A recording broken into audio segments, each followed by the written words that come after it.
The elders warned them, humans are unstoppable. No one heeded. Part 1. First contact gone wrong. The room fell silent as High Elder Krovax hobbled to the center of the Galactic Council chamber. His ancient body, supported by a hovering platform, trembled slightly as he raised a gnarled hand. The 100 assembled representatives from across the galaxy waited. Even the usually impatient Zeltari delegates showed respect to the oldest living being in known space. "I come before you with a warning," Krovax said, his voice surprisingly strong despite his frail appearance. "The exploration vessel Tiernok has discovered a planet in the outer reaches of the Orion Arm. The inhabitants call it Earth." Murmurs spread through the chamber. New species were discovered regularly, but rarely did such news warrant emergency council sessions. "This would normally be cause for celebration," Krovax continued. "But our archives are clear. We have encountered these humans before, thousands of years ago. They were primitive then, yet still they fought with such ferocity that our ancestors chose to quarantine their world rather than risk further contact." Ambassador Zilthar of the Zeltari rose from his seat, his blue skin shimmering under the chamber lights. "With all respect, High Elder, that was millennia ago. Surely these humans have evolved beyond their primitive ways." "They have evolved." "Yes," Krovax replied, "but not as we hoped. Their development has been marked by constant warfare. They have split the atom, walked on their moon, and created weapons that could destroy their own planet, all within a single century." Images, projected above the chamber, showed Earth cities, military installations, and scenes of human daily life. Many council members leaned forward, fascinated by the strange bipeds. "I advise immediate withdrawal of our observation vessels," Krovax said. "Let them develop in isolation for another 1,000 years." Zilthar laughed. "The Valthine have always been cautious to a fault. These humans appear to be on the verge of faster-than-light travel. Council protocols are clear. We must make contact before they stumble into galactic space unprepared." "The protocols exist for peaceful species," Krovax countered. "Humans are different. They are adaptable beyond any species we have encountered. They are resourceful, determined, and when threatened, utterly unstoppable." The council voted. Only the Valthine representatives sided with Krovax. First contact with Earth would proceed immediately. Eric Mason floated in the International Space Station's observation module, watching the Earth turn slowly beneath him. At 42, with gray beginning to appear at his temples, he had thought his days as an astronaut were behind him.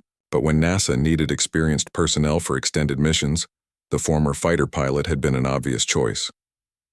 "Beautiful view, isn't it?" Susan Hayes drifted into the module beside him. The xenolinguist had been a surprise addition to the crew, her expertise seemingly irrelevant to their mission objectives. "Never gets old," Eric replied. "Though I'm still wondering why they sent a language expert to a space station." Susan smiled. "Classified, but I think we'll both find out soon enough." The station commander's voice came over the intercom. "All personnel to the command module immediately." When they arrived, the commander was staring at a radar display. "Something just appeared in orbit 400 kilometers from our position," he said. "Too large to be debris, too small for a meteor." "A satellite?" Eric suggested. "It didn't launch from Earth, and it's changing course." The object approached the station slowly. Through the viewing port, they could see it clearly now, a sleek vessel unlike any human spacecraft with no visible thrusters yet moving with precise control. "My God," the commander whispered. "First contact." Susan placed a hand on Eric's shoulder.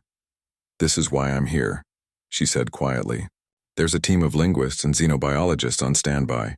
We've been preparing for this possibility for years." The alien vessel positioned itself 100 meters from the station. A voice came through their communication system, speaking perfect English. "People of Earth, we are representatives of the Galactic Council. We come in peace and wish to establish formal relations." The next 24 hours were a blur of activity. Earth governments scrambled to respond. The UN Security Council held emergency sessions. Military forces worldwide went on high alert. Eric found himself appointed as interim human representative simply because he was already in space. Susan worked tirelessly to analyze the aliens' language patterns, despite their apparent mastery of English. They're called the Zeltari, Susan explained during a brief break. Their translator technology is processing our languages in real time. But there's something off about their phrasing, subtle hints that they're not telling us everything. Like, what? Eric asked. They keep referring to humans as resilient and adaptable as if they're surprised by it. And they've twice mentioned previous observations but won't elaborate on when these happened. A small delegation from Earth was approved to visit the Zeltari vessel. Eric, Susan, and 3 senior UN officials boarded a shuttle and docked with the alien ship. Ambassador Zilthar greeted them personally. Tall and slender with blue skin and 4-fingered hands, he looked almost human except for his vertically slitted pupils and the slight membrane between his fingers. "Welcome aboard," Zilthar said with a small bow. "This is a historic moment for both our peoples." The human delegation was escorted to a conference room. The walls displayed images of various alien species and star systems, a clear message about the vastness of the galactic community they were about to join. The Galactic Council oversees relations between 317 sentient species, Zilthar explained. Earth will be welcomed as a protectorate member, with full status granted once your civilization meets certain technological and social benchmarks. "Protectorate?" one of the UN officials asked. "That sounds like we would not be equal partners." Zilthar's expression changed slightly. "Few species are ready for full membership upon first contact. This is for your protection as much as ours." Eric noticed several Zeltari crew members entering the room, their hands near devices on their belts. Susan nudged him, whispering, "Something's wrong." Their body language changed when the ambassador mentioned protection. "Protection from what?" Eric asked Zilthar directly. The ambassador hesitated. "There are forces in the galaxy that would exploit developing worlds. The Council ensures this doesn't happen." One of the UN officials stood up. "We appreciate your concern, but Earth will determine its own path forward. We propose a series of cultural and scientific exchanges before any formal agreements." Zilthar's slitted pupils narrowed. "I'm afraid that isn't possible. For your own safety, Earth must accept Council oversight immediately." "Or what?" Eric asked, tension building in his chest. The ambassador didn't answer. Instead, he made a quick gesture to his crew. The Zeltari reached for their belt devices. Eric acted instinctively. His military training took over as he lunged forward, tackling Zilthar to the ground. "Run!" he shouted to the others. Chaos erupted. Energy weapons fired, striking 2 of the UN officials. Susan dragged the 3rd toward the door as Eric struggled with the ambassador. "You don't understand," Zilthar hissed. "The Council has deemed humans too dangerous to be left uncontrolled." Alarms blared throughout the ship. Eric felt the vessel shudder as weapons fired. Through a viewport, he saw the international space station erupt in flames. "No!" he screamed, slamming Zilthar's head against the floor. The ambassador went limp. "Eric, we need to go," Susan called from the doorway. "I've figured out their shuttle controls." Dragging the unconscious ambassador, Eric followed Susan through the corridors. They reached a small hangar bay where alien shuttles waited. "The Zeltari are broadcasting to their fleet," Susan said as they boarded. "They're calling us unexpectedly hostile and requesting permission to neutralize Earth's defensive capabilities." Eric secured Zilthar to a seat. "Then we need to warn Earth, and we're taking him with us." The shuttle launched, speeding away from the Zeltari ship as it fired on the remains of the space station. Behind them, more alien vessels appeared in Earth orbit. First contact had gone very wrong, and humanity was about to show the galaxy exactly why the Elders had warned them. The Elders warned them, humans are unstoppable. No one heeded. Part 2. The Valthene Archives. The alien shuttle broke through Earth's atmosphere, smoke trailing behind it as Susan struggled with the unfamiliar controls. Eric held onto his seat with one hand and kept his other hand on his unconscious prisoner, Ambassador Zilthar. Any idea where we're landing? Eric asked, watching the ground rush toward them. Susan frowned at the alien navigation system. Somewhere in northern Canada, I think. The shuttle's autopilot engaged when I set it to find the nearest safe landing zone. The craft shuddered as it slowed, then settled in a clearing surrounded by pine trees. Snow covered the ground around them. In the distance, mountains rose against the sky. We need to contact someone, warn them about what's happening, Eric said, checking Zilthar's restraints. Susan pointed to a small device on her wrist. Emergency satellite phone. Standard issue for all astronauts now. While Susan made the call, Eric examined the alien shuttle. The technology was far beyond anything humans had developed. Smooth, almost organic-looking panels covered mechanisms he couldn't begin to understand. The ambassador stirred, his slitted eyes opening slowly. "You've made a terrible mistake," he said, voice weak. Eric knelt beside him. "The mistake was attacking us. Why did your people fire on our space station?" "Preemptive security," Zilthar replied. "Your species develops too quickly. The data we collected showed aggressive tendencies. So you decided to kill us first?" Eric asked, anger rising in his voice. "Not kill, contain. The Council has protocols for species like yours." Susan ended her call and joined them. "Military response team is on the way. They're scrambling jets to defend against the alien ships." She looked at Zilthar. "You should know humans don't respond well to threats." The ambassador's blue skin paled slightly. "The Council fleet carries planet-wide suppression weapons. Your military cannot hope to—" A distant boom interrupted him, followed by another. The ground shook slightly. "What was that?" Eric asked. "Orbital strikes," Zilthar said. "It begins." 3 days later, Eric and Susan stood in an underground military facility. Screens around them showed news footage of the ongoing battle. Somehow, Earth's combined military forces were holding their own against the alien fleet. Several Zeltari ships had been destroyed when they entered the atmosphere, their advanced shields unexpectedly vulnerable to Earth's nuclear missiles.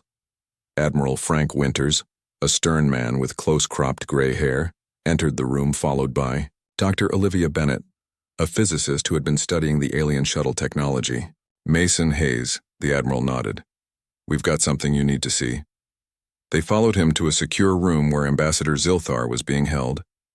The alien sat calmly, his hands folded in front of him. "Tell them what you told me, Admiral," Winters ordered. Zilthar looked up. "I've been monitoring your world's response to our attack. You've shot down 17 Council vessels. This is unprecedented. We're just getting started," the Admiral said. "No, you don't understand." Zilthar stood up. "No species has ever resisted initial Council pacification. The protocol assumes immediate surrender." Dr. Bennett stepped forward. "We've been analyzing your ship's database. There are references to something called the Valthene archives regarding humans." The ambassador's eyes widened. "How did you access those files? They're protected by quantum encryption." "Turns out," Dr. Bennett said with a small smile, "human mathematicians have been theorizing about quantum decryption for decades. We just needed a practical application to test our theories." Eric noticed the change in Zilthar's demeanor. The alien seemed genuinely shocked. "The archives," Eric said. "What do they say about humans?" Zilthar hesitated. "They contain records from over 10,000 years ago. The Valthene encountered your ancestors when they were still primitive, using stone tools and simple weapons." "And?" Susan prompted. "Your people fought with such determination that the Valthene retreated. A primitive species with primitive weapons forced one of the most advanced civilizations to abandon their outpost on this world." The room fell silent as they processed this information. "There's more," Zilthar continued. "The Valthene recommended quarantine rather than standard colonization. They noted that humans displayed adaptation rates far beyond galactic norms. They predicted that if left alone, humans might develop space travel within 20,000 years. We did it in less than 10,000? Dr. Bennett said. The ambassador nodded. "This is why I'm cooperating now. The Council underestimated you. The Valthine warnings were ignored as ancient superstition. Admiral Winters crossed his arms. And now? Now I believe the Valthine were right. I've sent a communication to my fleet recommending immediate withdrawal. Zilthar looked directly at Eric. But there's someone you should speak with. The Valthine High Elder, Krovax. He tried to prevent this conflict. A week later, humanity had pushed back the alien fleet. Using reverse-engineered technology from the captured shuttle, Earth forces had adapted their weapons to penetrate Zeltari shields. The Council ships retreated to the edges of the solar system. In the same underground facility, a new communication system had been set up. Based on technology from Ziltar's shuttle, it could send and receive faster-than-light messages. Eric, Susan, Admiral Winters, and Dr. Bennett gathered around a holographic projector as it flickered to life. The image of an ancient, withered alien appeared. "I am High Elder Krovax of the Valthine," the alien said. "I wish to speak directly with the humans who survived first contact." Eric stepped forward. "I'm Eric Mason. This is Susan Hayes." Krovax studied them with eyes that seemed impossibly old. "You have done what no species has done before. You've resisted the Council's military might." "We're defending our home," Susan said simply. "Yes." The ancient alien nodded slowly. "This is what the archives predicted. Humans fight differently than any species we know. You don't calculate odds or accept defeat." "What happens now?" Admiral Winters asked. "The Council will not accept this outcome. They will return with a larger fleet." Krovax's image flickered. "But I can help you. The Valthine archives contain detailed information about Council technology, strategies, weaknesses." "Why would you help us?" Eric asked. "Because the Council must learn that not all species follow their patterns. Because diversity strengthens the galaxy." Krovax leaned forward. "And because 10,000 years ago, my ancestors saw in your species something unique. A spark that might one day change the balance of power among the stars." Dr. Bennett spoke up. "How do we access these archives?" "I will transmit coordinates to a Valthine outpost near your system. There you will find everything you need." Krovax paused. "But be warned. Once you leave your solar system, you enter a galaxy that has existed in relative stability for millions of years. Humans will be seen as disruptors." "We never asked for this fight," Eric said. "No," the Elder replied. "But it found you nonetheless. How you respond will define humanity's place among the stars for eons to come." The transmission ended. Admiral Winters immediately began issuing orders to prepare Earth's first interstellar mission. Susan moved beside Eric, at the window. Outside, they could see engineers working on a new vessel, partly human design, partly adapted alien technology. "Do you think we can do this?" she asked quietly. "Stand against an entire galactic civilization?" Eric watched as the ship's hull, plates were fitted into place. "They should have listened to their elders," he said. "Humans don't know when to quit." The elders warned them. Humans are unstoppable. No one heeded. Part 3. The battle for Sol Captain Samantha Miller stood on the bridge of the Defiance, Earth's first true warship built with reverse-engineered alien technology. Through the view screen, she watched as her fleet took formation around Mars' orbit. 6 months had passed since first contact, and humanity had used every second to prepare. "Fleet reports ready, Captain," said Lieutenant Alan Rodriguez from the tactical station. The young officer had been a naval strategist before the aliens came. Now he was responsible for battle plans against an enemy with thousands of years of space combat experience. "Communications from Earth Command, Captain," the comm officer announced. "Admiral Winters sends final authorization. The Galactic Council fleet has been detected passing Neptune's orbit." Samantha took a deep breath. "Send to all ships, battle stations. This is not a drill." Across the fleet, lights dimmed as power diverted to weapons and shields. On the Defiance, engineer Greg Daniels monitored the new shield systems from engineering.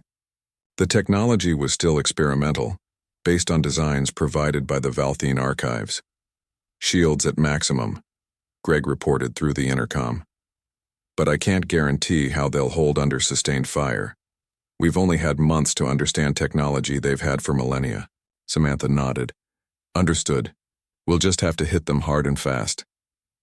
On the tactical display, red dots appeared, the approaching Council fleet. There were over 50 vessels, far more than Earth's 20 ships.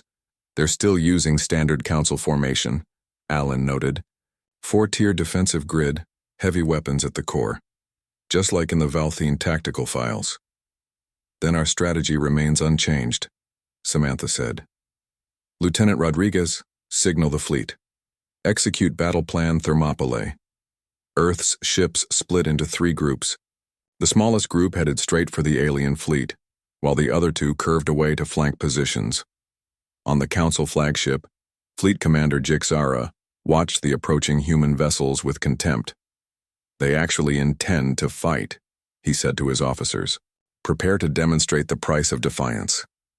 The Council ships adjusted their formation slightly, bringing forward their heavy weapon platforms. They had expected Earth to surrender after seeing the size of their fleet. The first group of human ships came into range. Council weapons fired, brilliant streaks of energy crossing the void.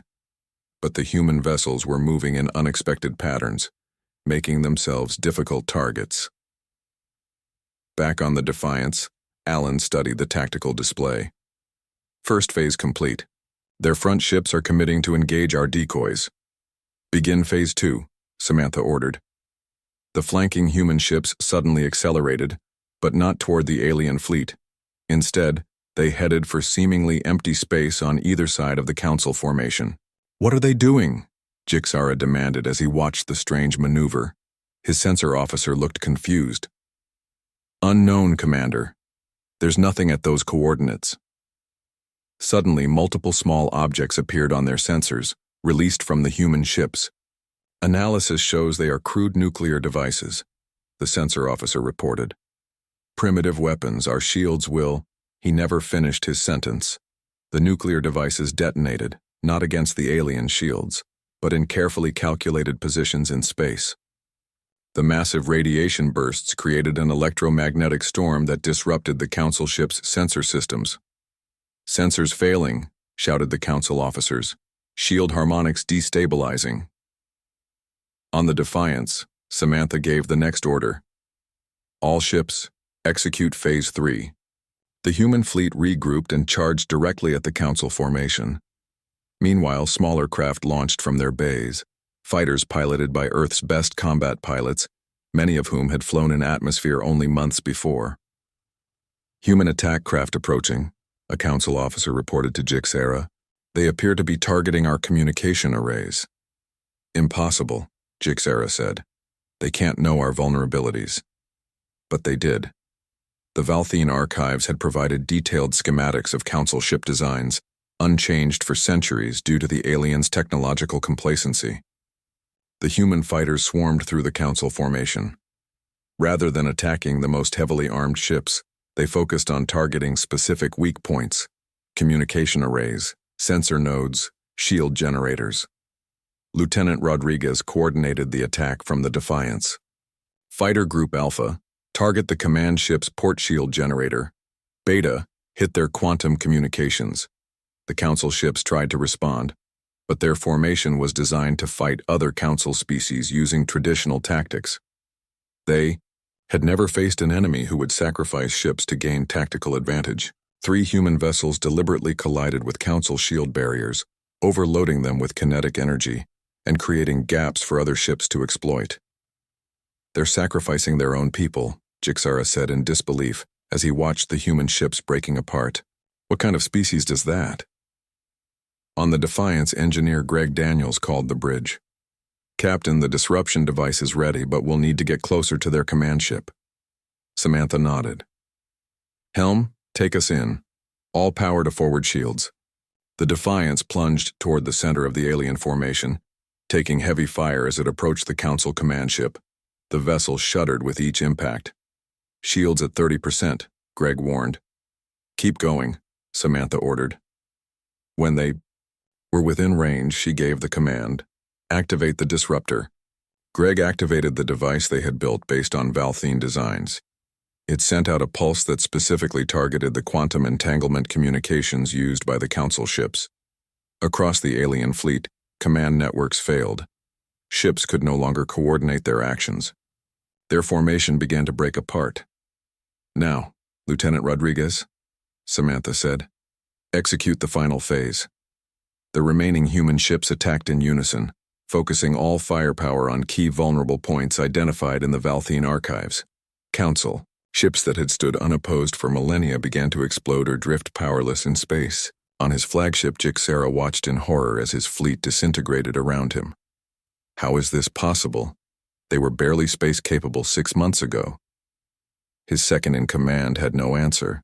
The Council had never encountered a species that adapted so quickly or fought with such disregard for traditional battle protocols. After 3 hours of brutal combat, the remnants of the Council fleet began to retreat. Nearly half their ships had been destroyed or disabled, while Earth had lost 8 vessels, a devastating toll, but far better than total annihilation. As the alien ships fled toward the outer solar system, cheers erupted throughout the human fleet. On the Defiance, the bridge crew allowed themselves a moment of celebration. "We did it," Alan said, his voice filled with disbelief. "We actually drove them back," Samantha nodded, her expression solemn despite the victory. "For now. But they'll be back, and in greater numbers." She turned to her communications officer. "Send word to Earth. The battle for Sol is won, but the war has just begun." Across the solar system, humanity celebrated its first victory against the stars. In orbit around Mars, the damaged Defiance led the surviving human ships back to Earth. They carried with them not just the wounded and the victorious, but proof that humanity could stand against the galaxy. And in distant Council space, the news of their defeat spread quickly. For the first time in recorded history, a newly discovered species had not only resisted but decisively defeated a Council pacification fleet. Across 100 worlds, one question echoed: what were these humans, and what would they do next? The elders warned them, humans are unstoppable. No one heeded. Part 4. The Human Expansion Director. Natalie Ward looked out the window of Lunar Base Alpha at the busy construction yards. 2 years had passed since the battle for Sol. Earth's victory had bought them precious time, and humanity had not wasted a moment of it. "The Pathfinder is almost ready," said Commander Paul Jackson, standing beside her. His uniform bore the insignia of the newly formed Human Expansion Fleet. Before them, a massive ship took shape against the backdrop of stars. The Pathfinder was humanity's first true colony vessel, built with a mixture of Earth technology and alien designs from the Valthene archives. "How many people can it carry?" Natalie asked. 5,000 colonists plus crew," Paul replied. "And it can manufacture everything needed to establish a self-sufficient colony." Natalie nodded with satisfaction. As director of the Human Expansion Initiative, she had fought hard for this moment. After the battle for Sol, many Earth leaders had wanted to focus solely on defense, but Natalie had convinced them that humanity's best chance for survival was to spread beyond their home system. "The Council won't expect us to expand so quickly," she had argued in countless meetings. "They think in terms of centuries. We need to think in terms of years." Now, the first phase of her plan was nearly complete. The Pathfinder would soon lead a fleet of colony ships to nearby star systems. "What's the status of our diplomatic mission?" Natalie asked. Paul pulled up a holographic display. Diplomat Kate Murphy reports progress with the Drexar. They've suffered under Council rule for generations and see us as potential allies.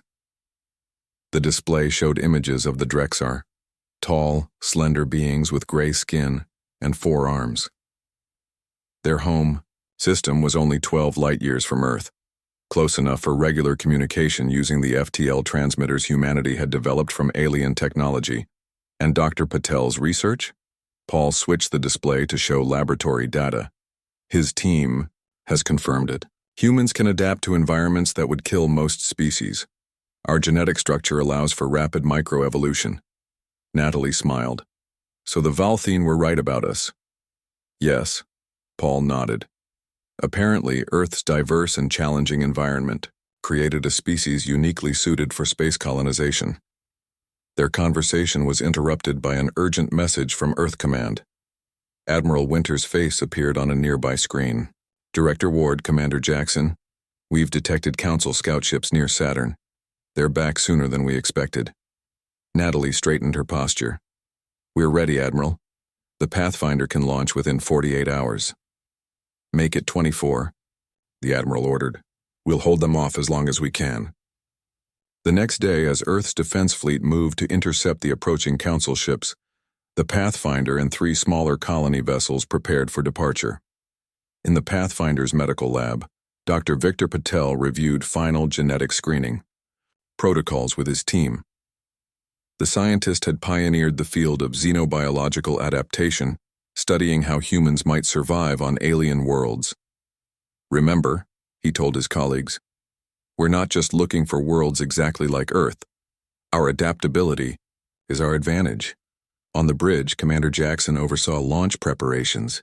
The colony ships would use a new form of faster-than-light travel based on Council technology, but modified by human engineers to be more efficient. Status report, he called out. All systems green, replied his executive officer. Colonists in cryosleep, seed bank and genetic library secured.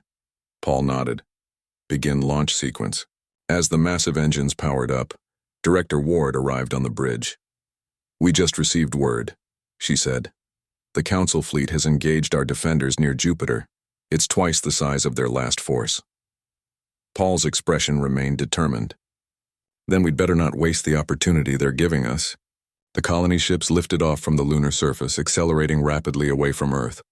As they passed Mars, they detected the distant flashes of energy weapons as the battle began. FTL drives charging, reported the navigator. Ready in 3 minutes. Paul turned to Natalie.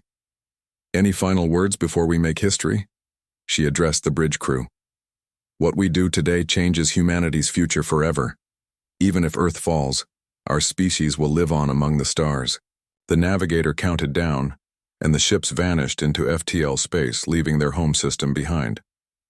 3 months later, humans had established colonies on 4 planets in 3 different star systems. The speed of their expansion shocked the Galactic Council, who had expected Earth to remain defensive. On Proxima Colony, the first human settlement beyond Sol, Kate Murphy met with representatives of the Drexar. The aliens had been subjugated by the Council for centuries and saw humans as potential liberators.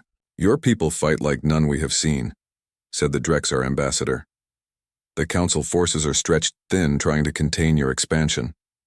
Kate smiled diplomatically. We don't seek conflict, but we will defend our right to exist.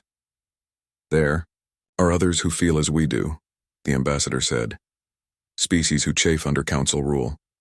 If you continue to resist, they may find courage to join you. The news spread quickly among human colonies. Humanity wasn't alone in their resistance to the Council. Potential allies existed throughout the galaxy. Meanwhile, on New Terra, Dr. Patel made a breakthrough. Studying human adaptation to the slightly higher gravity and different atmospheric composition, he discovered something remarkable. Our bodies are adapting within a single generation, he reported to Commander Jackson. Children born here will be perfectly suited to this environment. Paul was amazed. Is this normal for species in the galaxy? According to the Valthene data, absolutely not, Victor replied. Most species require genetic engineering to survive on non-native worlds. We do it naturally. This discovery reinforced what the Valthene had claimed. Humans possessed something unique. Their adaptability wasn't just technological or strategic, but biological. 6 months after the exodus from Earth, Director Ward received an urgent message from home. Despite a valiant defense, Earth's forces were being pushed back by the overwhelming Council fleet. She called an emergency meeting of colony leaders. Earth needs reinforcements, she told them, but we can't abandon our new homes. Commander, Jackson offered a solution. We've been building defense vessels at all colonies. If we combine them into a single fleet and add new weapons Dr. Patel has developed based on our adaptations to local conditions, The plan was approved. A relief fleet would return to Earth while the colonies continued to expand and establish new outposts even farther from Sol. As the ships prepared to depart, news arrived that changed everything. The Valthene had officially withdrawn from the Galactic Council, declaring they would no longer participate in what they called a foolish war against the inevitable. Other species began to question the Council's actions. Reports came in of protests on Council worlds and dissent among their military. On the bridge of the relief fleet's flagship, Commander Jackson received a transmission from an unexpected source, Council diplomat Vex Turl, who had opposed the war from the beginning. "Commander," the alien said, "I wish to discuss terms for ending this conflict. The Council has underestimated your kind at every turn. It is time for a new approach." Paul studied the alien's face carefully. "Are you authorized to speak for the Council?" "I speak for a growing faction that sees the future differently," Vex Turl replied. "The Elders warned us about humanity. We should have listened." The Elders warned them. Humans are unstoppable. No one heeded. Part 5. The Elders were right. 10 years had passed since first contact. President Lisa Chen stood at the window of the orbital station Unity, watching Earth rotate below. The planet showed scars from the Council attacks, but it had survived. And now it was the center of something new in the galaxy. "Madam President," an aide approached. "The delegates are ready." Lisa nodded and turned toward the grand conference room. Today, representatives from 27 species would meet to finalize the new galactic alliance. Humanity, barely a decade into its interstellar existence, would host the historic gathering. The conference room was designed to accommodate beings of vastly different sizes, atmospheric needs, and biological requirements.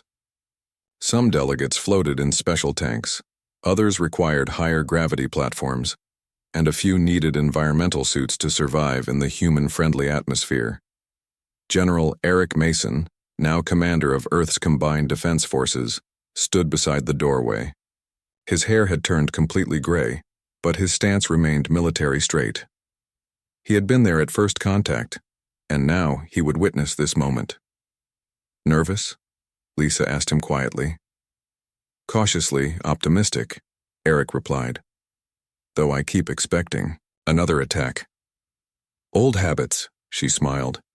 "The Council civil war has been over for 2 years now." The Council had indeed fractured after its failed attempts to subjugate humanity. Many species inspired by Earth's resistance had risen up against the ancient order. The Drexar had been first, followed by others who had long chafed under Council rule. First Minister Vex Turl entered the room, now representing the Reformed Council faction. Once a minor diplomat who had advocated for peace with humans, he had risen to leadership during the conflict. "President Chen," he greeted her with the human-style handshake he had learned. "A historic day." "Indeed," Lisa replied. "Though I admit 10 years ago I couldn't have imagined this outcome." "Few could," Vex Turl said. "The Council existed for 50,000 years. Many thought it would last forever." Other delegates arrived, the Ijak, four-armed Drexar ambassador, representatives from the insectoid Krell Confederation, delegates from 15 human colony worlds, and many others. Each group brought their own histories, grievances, and hopes to the table. The proceedings began with formal introductions and statements. Each species recounted their journey to this moment. For many, it had been a path of liberation from Council dominance. For humans, it had been a rapid ascent from planetary civilization to interstellar power. When all scheduled speakers had finished, the chamber doors opened once more. A hush fell over the gathering as High Elder Krovax entered, supported by a hovering platform. The ancient Valthene looked even more frail than he had a decade ago, but his eyes remained sharp.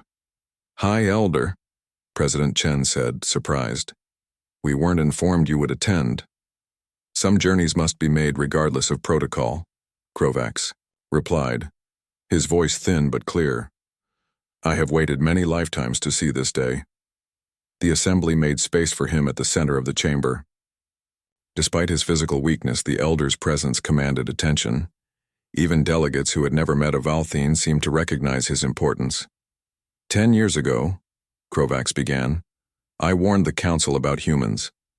I told them that this species was different, adaptive, determined, unstoppable when threatened. They dismissed my warnings as the fears of an old race clinging to ancient superstitions. He paused, looking around the room. Now, the galaxy has been transformed. He gestured toward a holographic display at the center of the room. It activated, showing star maps of human expansion, council territory, and the new independent regions. The Valthine archives contain records spanning millions of years, Krovax continued. In all that time we observed a pattern. Species rise, stabilize, and either join larger groups or fade away. Change happened slowly, predictably. The hologram shifted to show human ships, colonies, and technological developments. Then came humanity, the Elder said. In just 10 years they have established colonies in 12 star systems. They have formed alliances with 9 formerly subjugated species. They have developed technologies that took other races centuries to refine. Eric Mason watched the Elder carefully. Even after all this time, he wasn't entirely sure if the Valthine had helped humanity out of altruism or for some deeper purpose. The question before us now, Krovax said, is what kind of galaxy we will build together. He turned directly to President Chen. The Valthine have kept secrets from humans. It is time those secrets were revealed. The hologram changed again, showing ancient images, primitive humans facing what appeared to be Valthine visitors. But something was strange about the humans in the images. What are we seeing? Lisa asked. The complete archives, Krovax answered.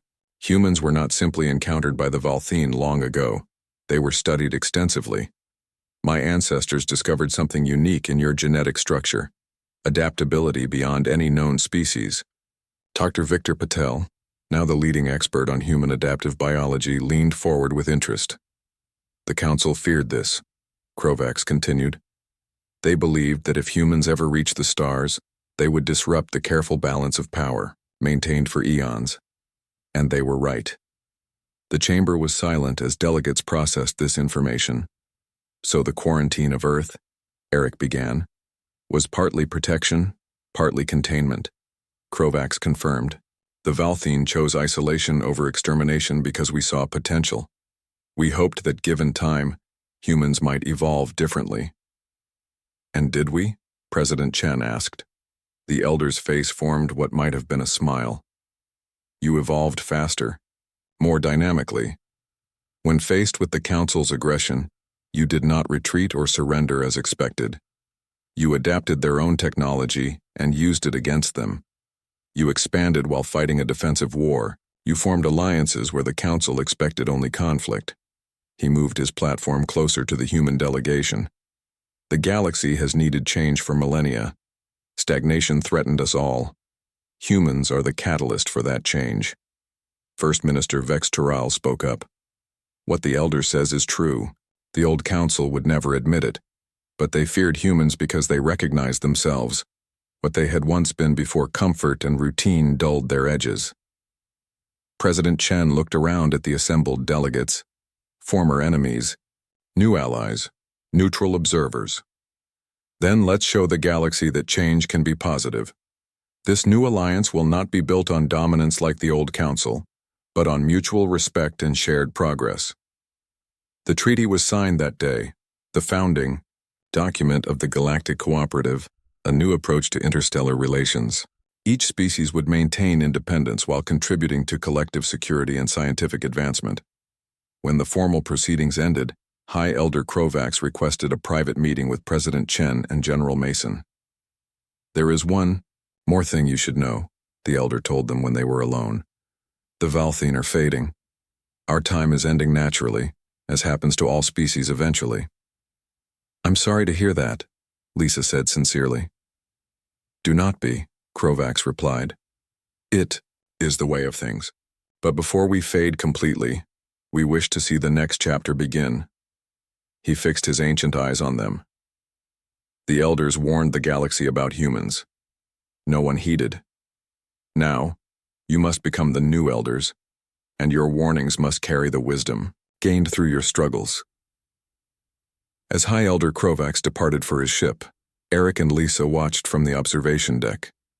The Valthene vessel, elegant and ancient, slipped silently into faster-than-light travel, vanishing among the stars their ancestors had mapped eons ago. "What do you think he meant?" Lisa asked. "About becoming the new elders?" Eric considered the question as he looked out at the stars, once distant points of light, now destinations, homes, and frontiers. "I think he meant that power brings responsibility," he finally answered. "And that being unstoppable isn't about winning fights, but about what you build after the fighting ends." Below them, delegations prepared to return to their homeworlds. Ships from a dozen species shared the same docking facilities, exchanging not just goods but ideas, cultures, and possibilities. The galaxy was changing, just as the elders had warned. And humanity, adaptable, determined, unstoppable humanity, was leading the way.